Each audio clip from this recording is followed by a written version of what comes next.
নমস্কার বন্ধুরা, কেমন আছেন সবাই? আমি উমা, নর্থ ইস্ট ইন্ডিয়ার ছোট্ট একটা শহর আগরতলা থেকে আপনাদের সবাইকে আমার চ্যানেলে স্বাগত জানাচ্ছি। তো আজকের ভিডিওতে না আমি এই যে টেবিল রানারটা বানিয়েছি ওটা কিভাবে বানালাম এই ভিডিওটা আমি শেয়ার করব। তো এটাকে না এমনভাবে বানিয়েছি যে একই সময় দুটো সাইড দিয়ে এটাকে ইউজ করা যায়। খুবই সুন্দর হয়েছে দেখতে। আর আমার যে পুরনো একটা কাপড় ছিল, শাড়ি ছিল, ওটার আঁচল দিয়ে এটাকে বানিয়েছি। তো চলুন ভিডিওটা শুরু করি। তো এই শাড়িটা দিয়েই বানাচ্ছি আমি টেবিল রানারটা। শাড়িটার ভেতরের দিকটা একদম মানে অনেকটাই ফেটে গেছে, নষ্ট হয়ে গেছে, বাট আঁচলটা না, এটার কালারটাও একটু যায়নি, আর একদম পুরোপুরি মানে কি বলবো, এটার কাজটাও এতটা সুন্দর, আর মানে ফেলতে একদমই ইচ্ছা করছিল না আর কি। তো তাই এটাকে দিয়ে প্রথমে আমি আঁচলটা আলাদা করে নিলাম। তারপর আমি টেবিলটার মাপ নিয়ে কতটুকু জায়গা দিয়ে আমি রানারটা রাখবো ওটা একটা মাপ নিয়ে তারপর আমি এই যে আঁচলটাকে দুটো পার্ট, অ্যাকচুয়ালি তিনটে পার্ট করেছি, তারপর ওগুলোকে মিডিল দিয়ে আবার সেলাই করে ওটাকে জুড়ে দেবো আর কি।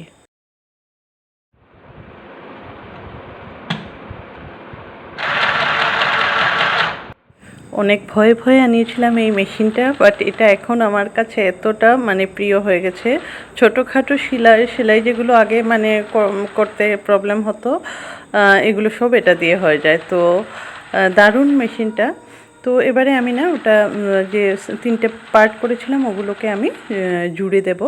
তো এখানে আমি জুড়ে দিয়েছি তিনটা পার্টকে। আর ওই শাড়ির পেছনের যে মানে বডির যে পার্টটা ছিল ওটা দিয়ে আমি এটার পেছন দিকটাতে একটা লাইলিংয়ের মতো দিয়ে দেবো। যেহেতু শুধু আঁচলটা না, অনেকটাই পাতলা লাগছে দেখতে, তো লাইলিংটা দিয়ে দিলে একটা সুন্দর ইয়ে আসবে। আর এটা হচ্ছে আরেকটা কাপড় যেটা দিয়ে আমি এটার সাথে ইউজ করব। তো এই কাপড়টাকে আমি ওই যে পিসগুলো জয়েন্ট করেছি ওটার মাপে এই কাপড়টাকেই আমি এটাকেও কেটে নেব আর কি। আচ্ছা, এই দুটো কাপড় না লম্বার দিকে দুটো এক সমান হবে, আর চওড়ার দিকটাতে লাল কাপড়টা হলুদ কাপড়টার চেয়ে প্রায় 10 ইঞ্চি মতো, ওটা নিজের ইচ্ছা মতো রাখা যায়। আমি ধরেন 10 ইঞ্চি মতো হবে, ওটা আমি একটু বেশি রেখেছি। তারপর এই সাইডটা দুটো কাপড়কেই উল্টো করে দিয়ে সাইডটা, এই যে সাইডটা দেখাচ্ছি না, ওই সাইডগুলোকে এই দেখুন দুটোর উল্টো সাইডটা থাকবে। লাল কাপড়টার আর হলুদ কাপড়টার যে ফুলের দিকটা আছে আর লাল কাপড়টার যে ওই প্রিন্টের দিকটা আছে, দুটো একসাথে থাকবে। আর এবারে ওই এইভাবে করে দিয়ে এটাকে না ওই সাইডগুলোকে প্রথমে আমি সেলাই করে দেব। তো তারপর আমি দেখাচ্ছি এটা সেলাই করে দিয়ে। তো এভাবে দেখুন সাইডটাকে আমি সেলাই করে দিয়েছি। তো আশা করছি এবারে আমি বুঝাতে পেরেছি জিনিসটা। আর লাল কাপড়টা দেখুন অনেকটাই বড় হলুদটার থেকে। তো এবারে আমি এই দুটো সাইডকেও এভাবে করে আবার সেলাই করে নেব। সেলাইটা করে ফেলেছি। এবারে এটার ইয়েটাকে উল্টো করে দেব, মানে সামনের পার্টটাকে সামনে নিয়ে আসবো আর কি। তো এটাকে উল্টে দিই, তারপর আমি নেক্সট স্টেপটা দেখাচ্ছি কী করতে হবে।